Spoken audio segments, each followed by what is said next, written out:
I had pizza. It's delicious. I think about it a lot. Wash your hands before you eat has never been like more prevalent than like picking up delivery. It's like my biggest anxiety. It's just not even worth delivery anymore. Anyway, so disabled. Should tell you what that is. So I wrote them down because I get dissociated when I talk about it, which is common, but I think it's important for you to be aware, because like it's not scary, it's just who I am, and it's what I deal with every day, and the more aware I am of my disability and my symptoms and my comorbidities, that I can work with that and I can be a functioning human in society. And that's the goal. The goal is to not be on disability and to, you know, be a person in the world that doesn't have to worry so much or fear everything.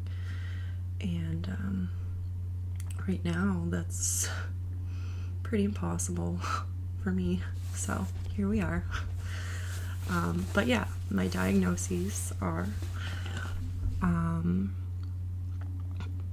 in 2015, when I first got to the hospital, I was diagnosed with complex PTSD, which is a form of trauma, an extremely traumatic event that has happened at a younger stage in life, and it becomes almost normalized to a child. So I have that, and then about a year later, so around 2016, after I was given disability and I was going to therapy and everything, I had a break. I heard my stepfather and my stepbrother talking about me and how, like, I don't know, it was just like bullshit that I couldn't drive them to somewhere, and I was like, I just can't drive right now, like, what? And like I freaked out and reacted, and my mom was sitting there and she's just like, just let it go, it's fine. And I'm like, it's not fine. And like I like ran down the stairs and like exploded, and pretty much just felt like not heard after that. And they were pretty drunk, I was not, and I was also triggered, so I pretty much just said like, fuck you, and I left, and I went upstairs and I like packed a bag and like grabbed my medication, because like I was having really dark thoughts about my sleeping medication, and I felt like they just wanted me to prove to them that I was really sick, and like I knew that wasn't true, but at the same time that's all I could think about. So like I went to the hospital instead again, and I took my bike and I biked.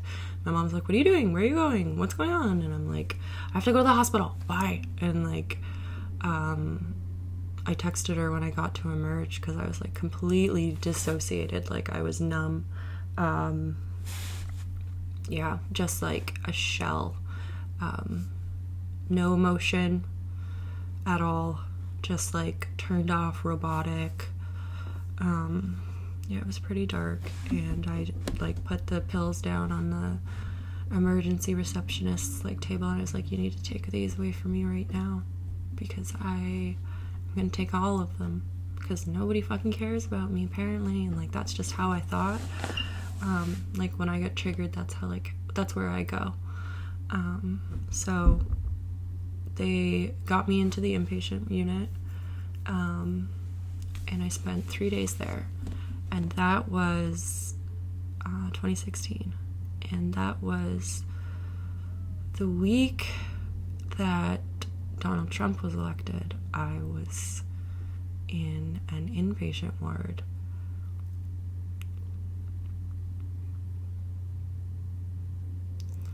Yeah. But they were able to diagnose me with PTSD, as well as what I previously have, and borderline personality disorder. So they explained that it's common for people with trauma to have multiple disorders and symptoms, disabilities, and that reaction I had was something in my personality that was triggered, and my fight response kicked in. And then immediately after, I regretted it and I wanted to hurt myself, which is why they came to the conclusion of that diagnosis. And it's not the same for everyone, but that's just how it was for me.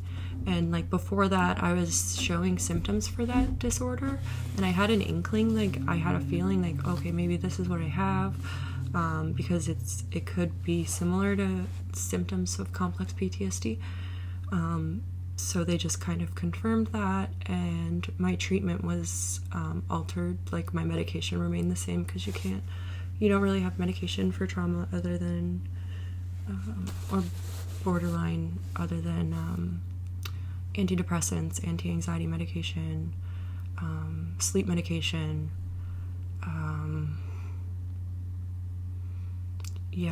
so, and like therapy and like coping mechanisms.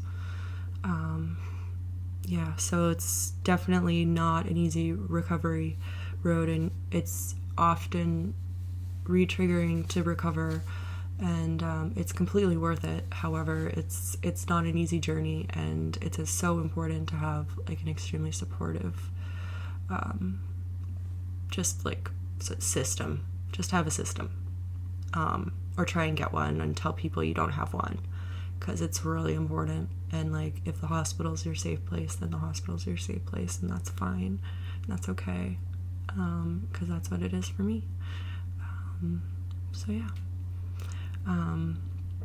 After that, I continued therapy, and I was getting way better. I had been admitted to an eating disorder clinic because I had been diagnosed with anorexia. They explained that it was something I picked up. I don't even know.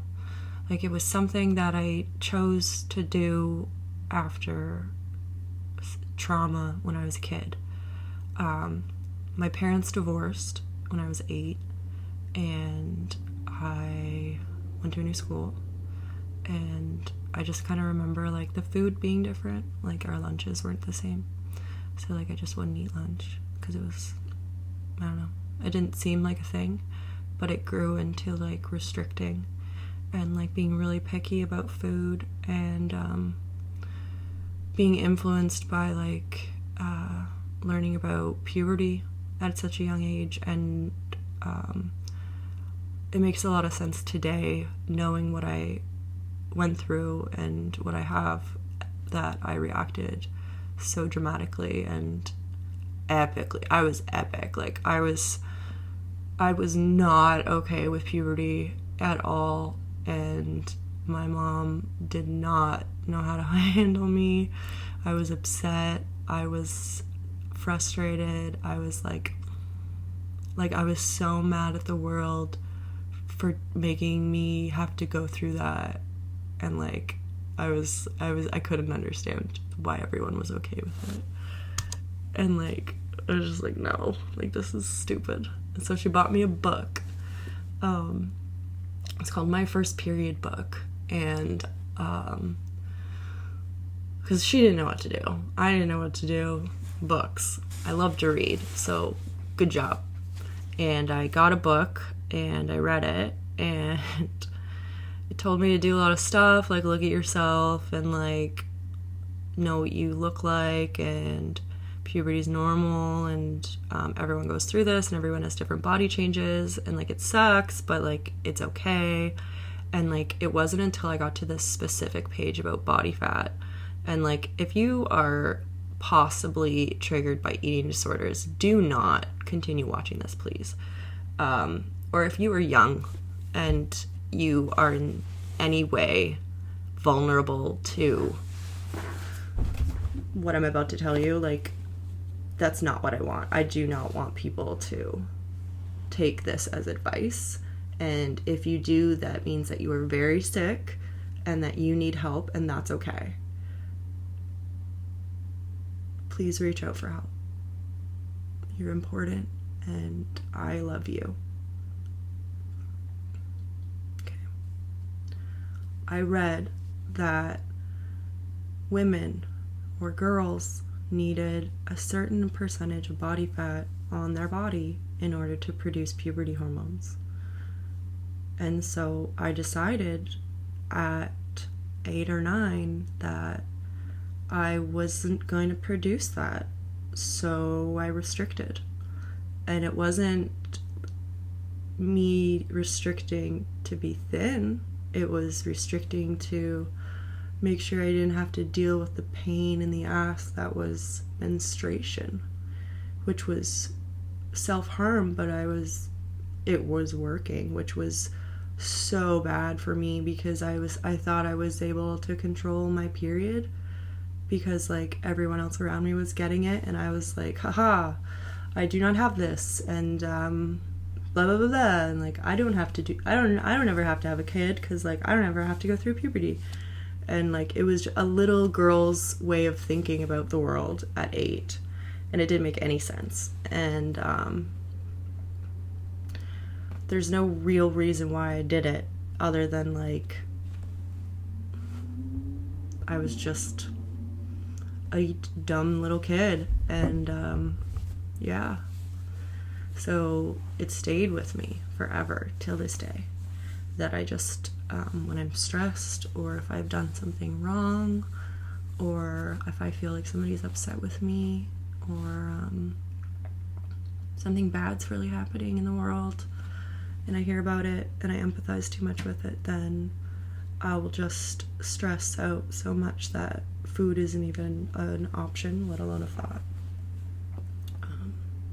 Staring just to nowhere for hours, and then having my alarms that remind me to eat wake me from that just complete dissociation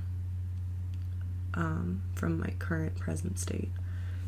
And I don't know where I was in my head, but I know that it was weird, and I was like gone for a while. And like I've done that with like people talking to me, and like just like completely just been like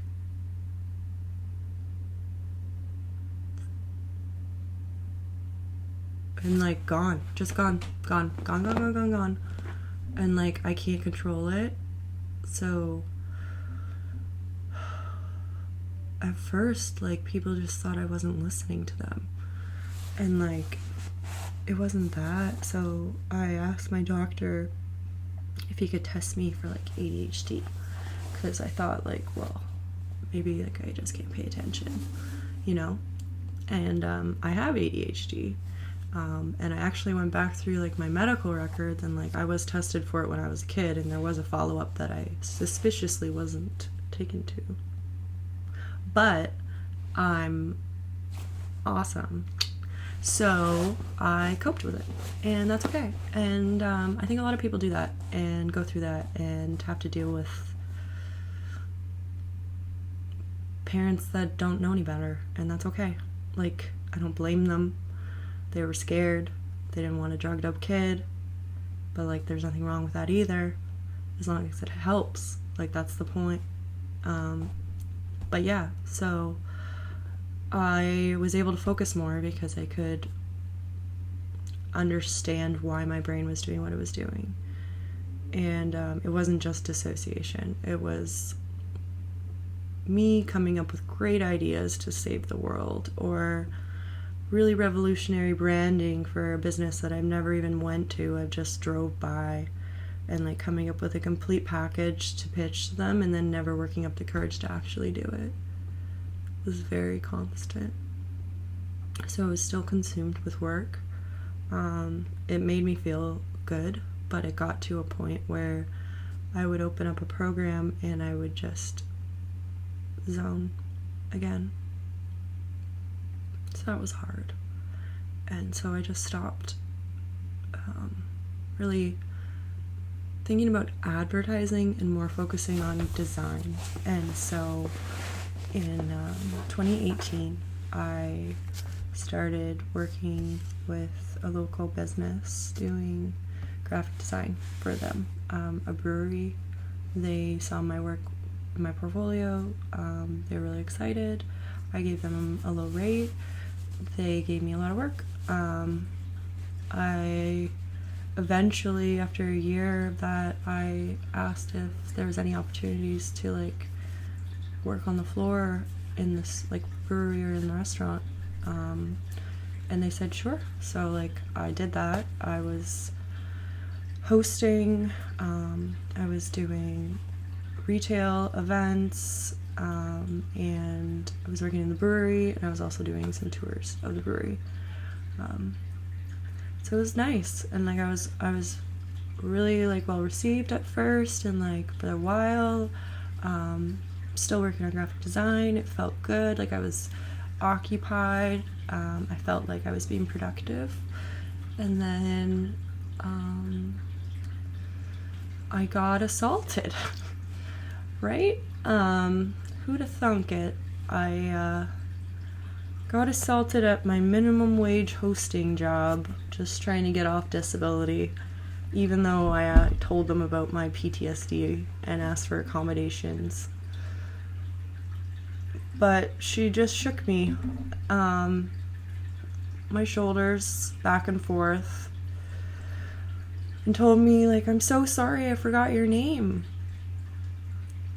And I couldn't move, and all I could do was try and mutter, like, I don't like to be touched, please don't touch me. And she stopped, she put her hands up, and she walked away and laughed. And like from that moment on, I just started getting intense flashbacks of not just the assaulting, but the bullying and the name calling and the laughing, and going to my general manager at that restaurant and telling her what had happened and how I felt, and then I had to go home after and having her say, like, I'll do something about it, and then nothing being done triggered more flashbacks. And it was incredibly hard to explain to them because they kept telling me that I was asking for way too much, and that they had already been giving me so much, that I should just be grateful for what I have. And that's it, really. And my behavior is quote unquote sketchy, is what my general manager told me eventually. Which is like so triggering to hear. Like, you're trying to be the most honest person you could possibly be, and somebody tells you you're acting sketchy. Twice. And then expects you to go back to work. I'm like, what are you doing? Like, it's obvious that I didn't receive that well. You can visibly see that on my face. And now, like, what? So I got name called, I got bullied, I got demoted because I couldn't handle hosting, and I asked why I wasn't serving yet, and because I had experience, as I've said before, and they said, well, if you can't handle hosting or a little shake here or there, how are you ever going to handle bartending and serving? Right? And I'm like, no, you're not right. You're triggering, actually, because you know I've been a bartender, and you know, like, this is just you having a power trip and, like, really hurting me in the worst possible ways because you know about my disabilities, because I told you in my intake interview, and because I had to ask for accommodation. And now you're using all of that information against me and telling me I'm sketchy. That's fucked up. And, like, you really need some sensitivity training if that's how you really believe that people should work for you. It's not okay. And it caused a lot of trauma for me and flashbacks, and I quit that place after I walked by 2 of my coworkers talking about me. They noticed me walk by, and one of them came up right away and tried to explain what they were doing, and I had a complete panic attack right in front of them. And my manager said, "What's going on?" Like, I said, "I have to go home." And he's like, "What?" And I'm just like, "I can't do this. I have to go home. I have to go home." And he's like, okay, as long as you come back tomorrow. I'm just like, this was the 23rd of December. Like, fuck no. I'm not coming back to can beer for you. No, like, dude, don't talk about me in your closets and say, like, I'm sketchy. Like, fuck off. And, like, just talk to me like a person. And, it's just icky. And so I left my key on a rack of cans, and I walked out the front door. I left my car there, and I walked home because I didn't feel safe enough to drive. And when I got home, I emailed the owner, who was my client, and I told him that I don't think I'd be able to continue to work for them, and I'm sorry to leave them, like, on the day before Christmas, but it's for my health, and I also don't believe that I'll be able to do any graphic design work for you moving forward. So thank you for the opportunity, but unfortunately, like, I have to work on me now. And he was very apologetic, and which seemed sincere at the time. And he wanted me to continue working on the design aspect of everything, which I agreed to. And then when it came to him paying my invoice, he said it was too much, even though we've been working on freelance work for 2 years together, and I've never had that issue before. And then the same language from my general manager started popping up in my email correspondence with the owner and the accountant using my invoices. So my invoices were months overdue, and by the time I got them, I had been just given $300 instead of the total, which was like more than double. And it was completely necessary. Like, they were convinced I wasn't claiming it. They were convinced that I wasn't, like, being honest. They told me I was double dipping. Like, it was ridiculous. The only thing I was trying to do was, like, legit market research by talking to customers face to face and then providing them with actual products. Like, I was, in my opinion, an incredible resource for your company, and you treated me like garbage. So the flashbacks were flooding in like nobody's business. So, like, for real, it was ridiculous, to the point where, like, I reported everything to the police on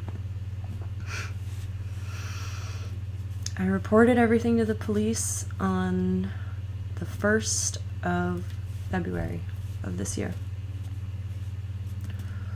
almost 2 months ago. And it was really long. It was taped and recorded. It's being investigated. And yeah, I got emails. I got 4 emails, duplicates of the same email twice. So they emailed my general Gmail, and then they sent the same emails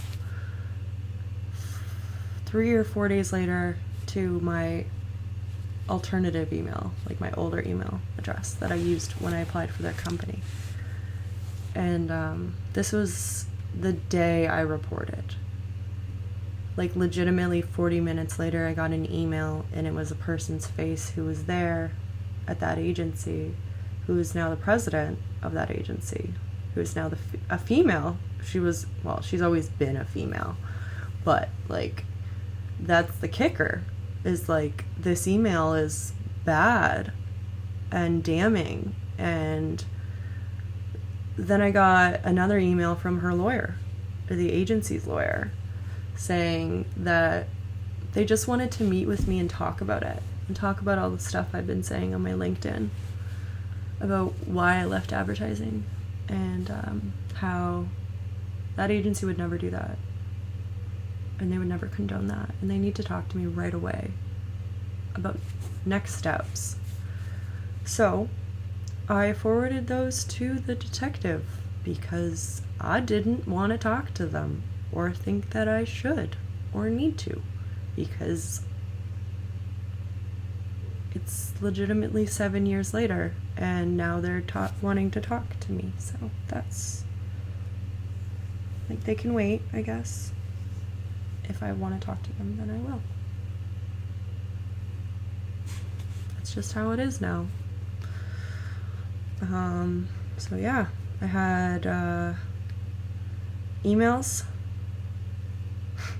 The detective emailed them back and told them to stop and leave me alone because it's an open investigation and it's inappropriate.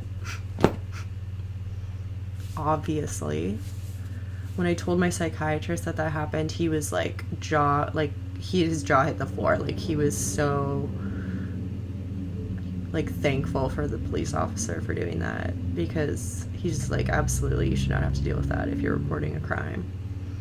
And like, yeah, no shit, especially from the agency itself. Like, that's extremely re-traumatizing and triggering, and in so many ways, especially to see like a face, a name, a subject line, and the content mixed with like a legal document with your name on it because of like, you finally spoke up.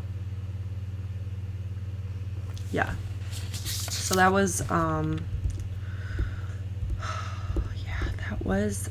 1st of February. So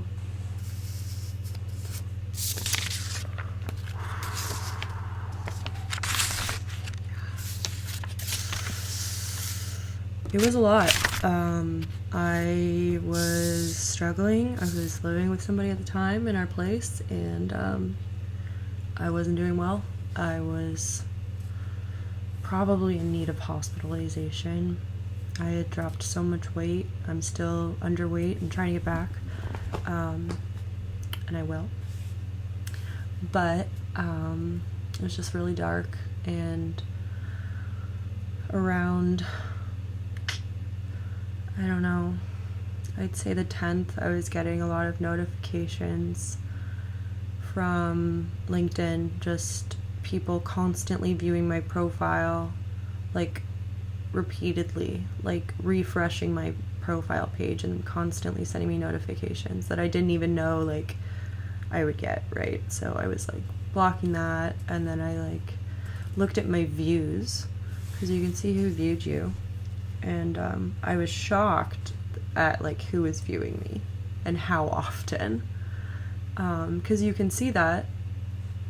And like, I asked the detective if I could block them because it was like really triggering, and he's just like, absolutely. And so I did, and then I just stopped going on there because I was like, I don't know what the fuck's going on, and like, they're not reaching out, they're just like literally watching or checking.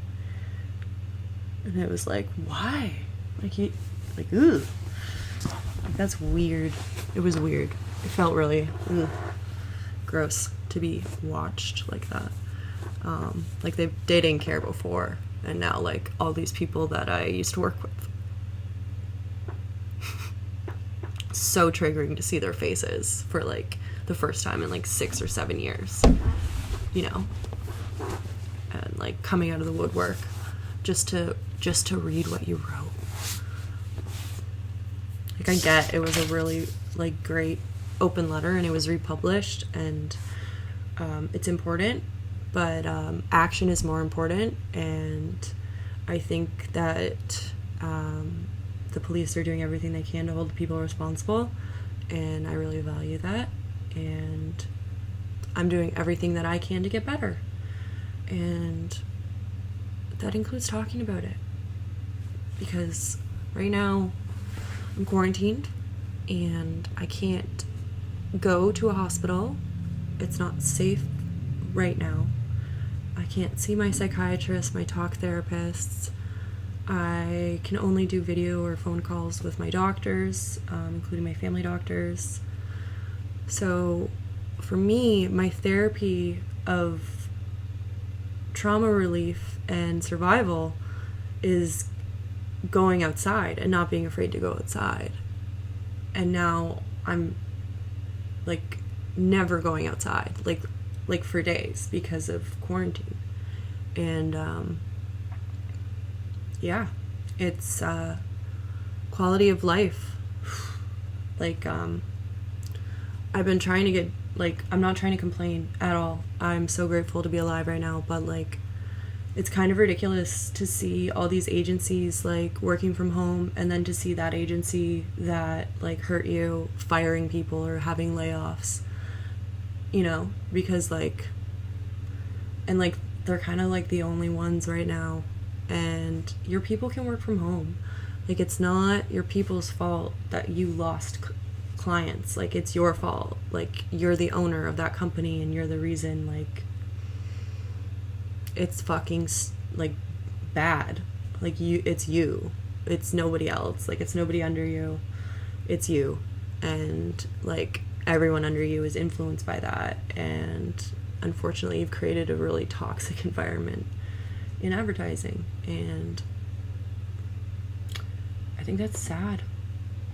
Like, as somebody who works from home, to see people let go instead of like being like allowed to work from home, or like so that they can collect like employment insurance or something. Like, maybe the president of that agency should be let go, or that location, instead of laying off those people. Because I think one person who's done pretty horrendous things in their life in the name of God and in the name of work, he shouldn't be rewarded. He should be sacked, or his salary should be given to those people who were laid off, and they should be brought back in, and they should get a completely new president, period, for at least 2 locations, possibly. I'm still like on the fence about Toronto, to be honest. But yeah, like, that's pretty ridiculous to me, that you would lay off people in like one of the most infected and like dangerous cities right now too. It's pretty bad. Like, I thought that what you guys did with the fire thing in Australia was super poorly worded, but like, maybe that was a bad call considering you just had to lay off a bunch of employees. Just saying, like, maybe think a little bit more about this type of behavior before you just decide to lay off employees because of an idea that you had and that fucked up your entire organization. It's not their fault. It's your fault, and you should be held accountable for that. Period.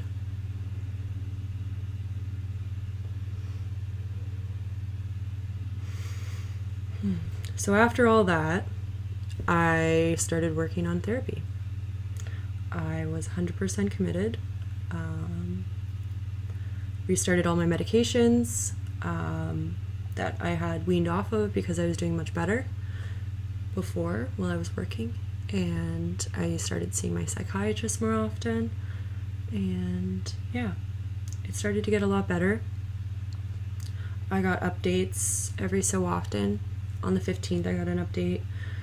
On the 29th, I got an update. And then in between that is when I've had like trauma counseling as well. So specific to reporting and the repercussions and what to expect and stuff like that. In the middle of all of that, I applied for a scholarship to a conference in Toronto. Toronto's a really triggering city for me to visit, so I took a risk and I applied, and it was a diversity scholarship. I pretty much just talked about my disabilities, being on disability and not being able to ethically afford a ticket for that, but really, really wanting to be a part of it and go and learn. So I actually won, which was pretty cool, but I didn't find out that I won until like the beginning of March, and by then, I don't know, like with everything going on, it was really hard, and I'll explain that. So while I was experiencing like the updates from the police and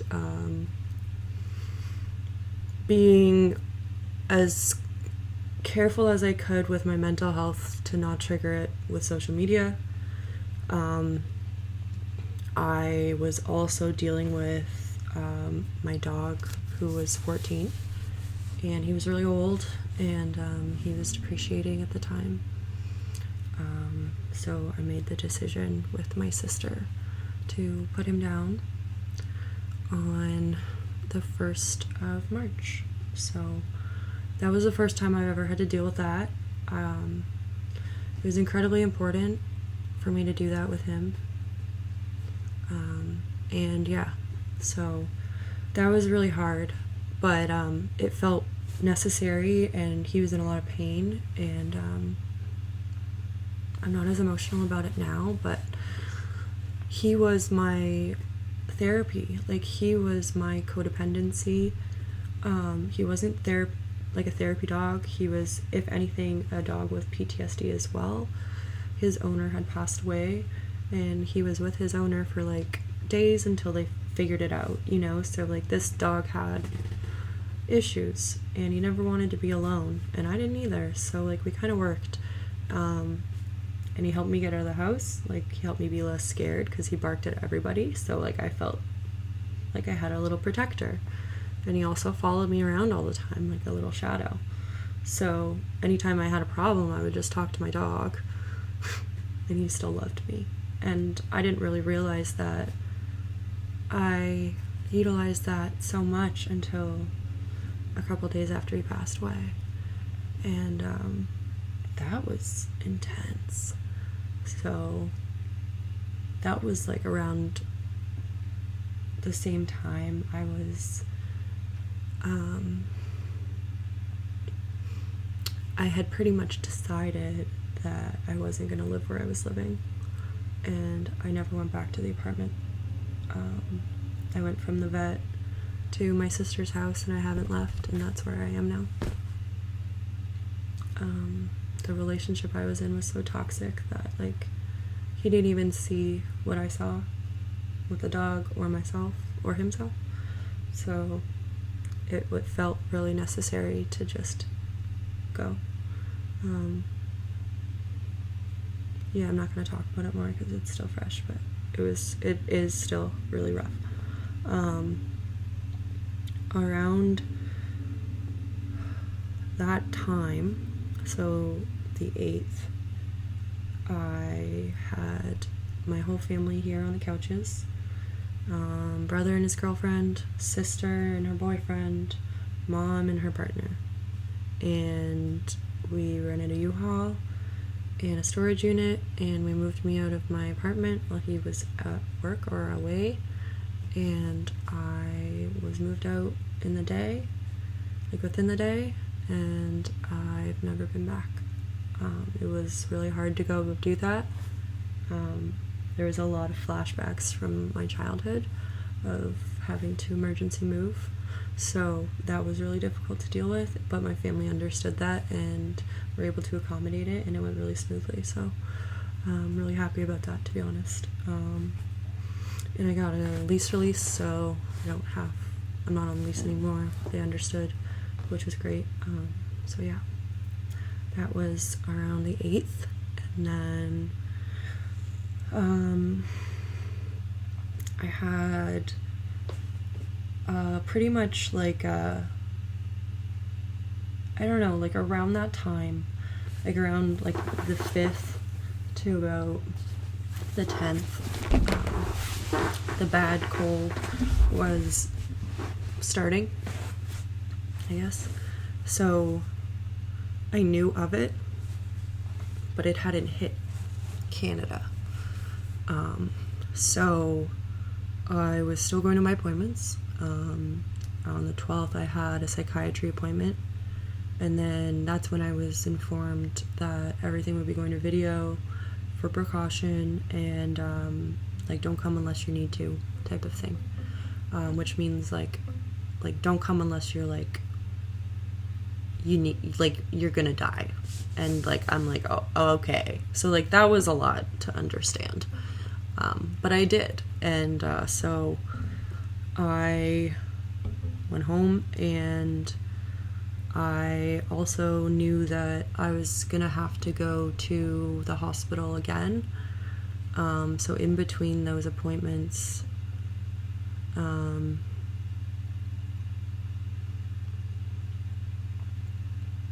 don't have much memory, to be honest. Like, I'm pretty sure I was very depressed, and I just slept a lot and ate.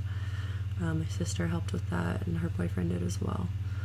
I was very depressed, losing my dog, realizing my partner is toxic, and then realizing that I've gotten really sick. So I had an appointment at the hospital coming up on the 19th of March. It was mandatory, even though all hospital appointments were canceled, except necessary ones. So that irked my anxiety more, because I had never done this, and they wouldn't be asking me to unless it was necessary. So I went to the hospital for a mammogram, and they ended up doing about 3 different ultrasounds, and they found nodes in my left armpit, and told me that they would be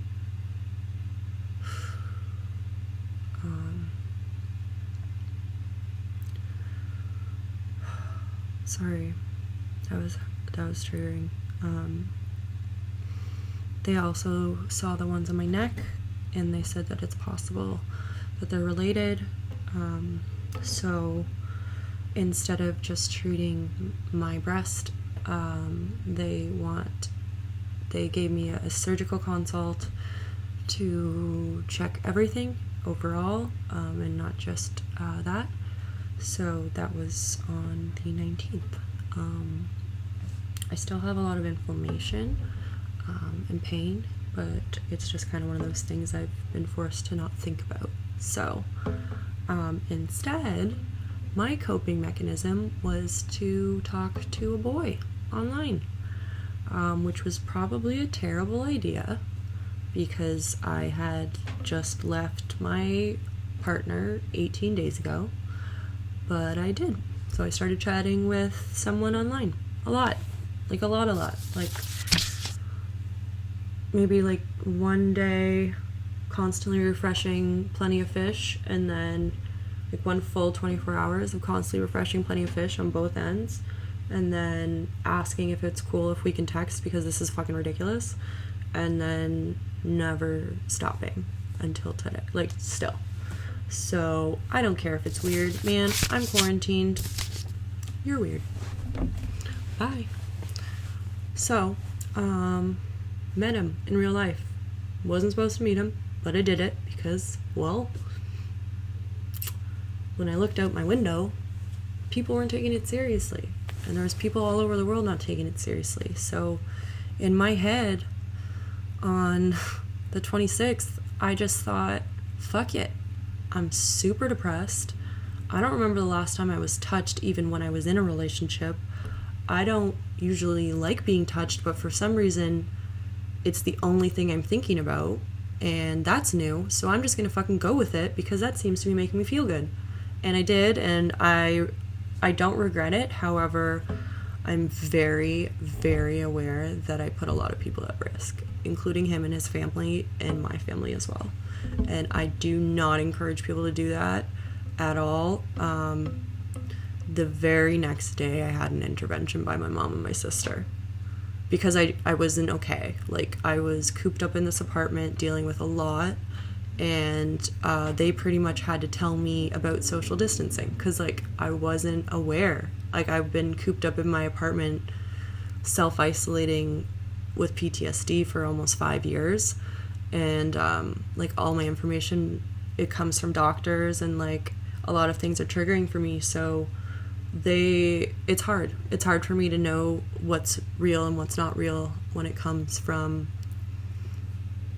media or like television or friends, because there's so many times where it's not been true. So I talked to them about it, and they completely understood. Like, if the bad flu wasn't a thing, like, they wouldn't be sitting down and talking to me right now about this, because they get it. What hurt the most was I needed to be isolated completely from my sister and my mom, from her boyfriend and his daughter. And, like, they live in the same building, and I can't see them. Like, social distance, like 2 meters, 6 feet, like, serious, because I didn't even understand. Like, I asked for a hug, and like, they gave me a hug, but it wasn't a hug, you know. And that's like kind of like the thing that I understood. That's when I like really understood. Yeah. So I'd say around like the 25th, I was like, I don't know, experiencing some pain, like just like somatically. They explained it was like psychosomatic pain. And that was like a couple days before I met him. And I had been losing it. Like, that's kind of where I was. Like, I literally called an ambulance on the 24th. And I went to the hospital because I thought I had coronavirus. And I don't.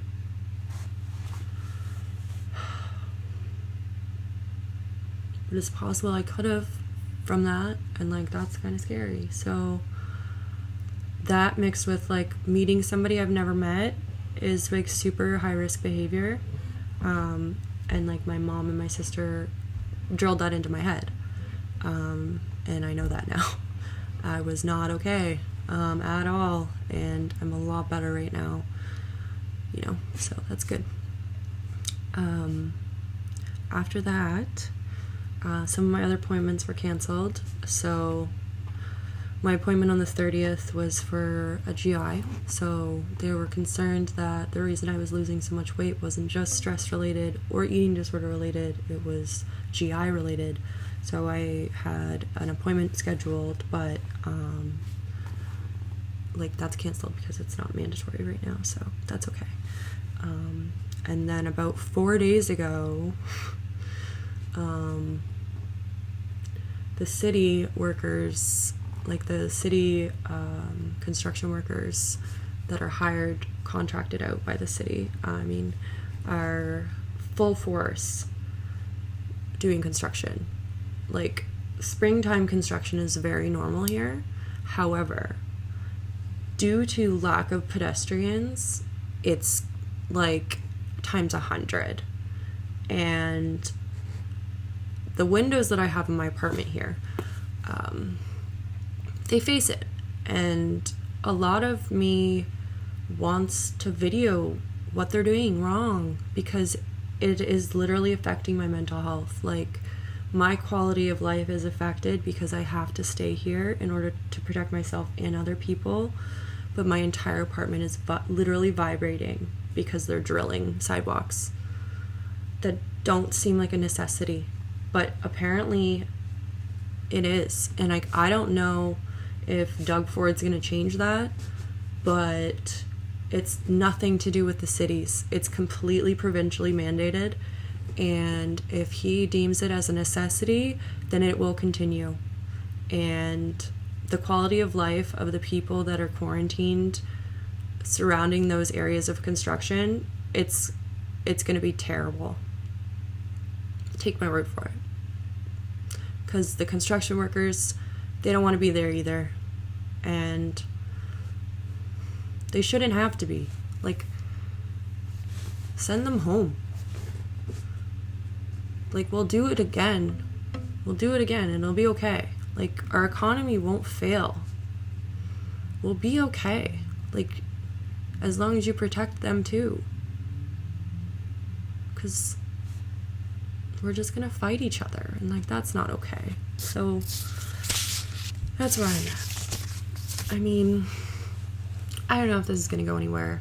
It's, like, legitimately 2 hours long, so I'm gonna try and edit it. Never done this before in my life. I watch a lot of YouTubers, and they inspire me because they're bold and creative, and they take a platform like YouTube and they turn it into a place where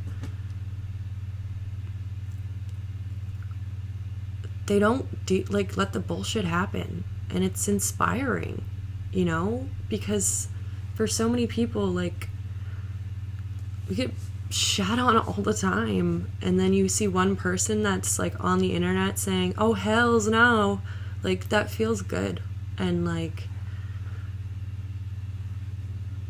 thank you all for that, really. Like, you've gotten me through some really hard times just from watching Jenna Marbles and Julian or Jacqueline and Blair. Like, thank you. Like, Strange Aeons and Ready to Glare too. Like, I don't know, man. It's just Pure XO,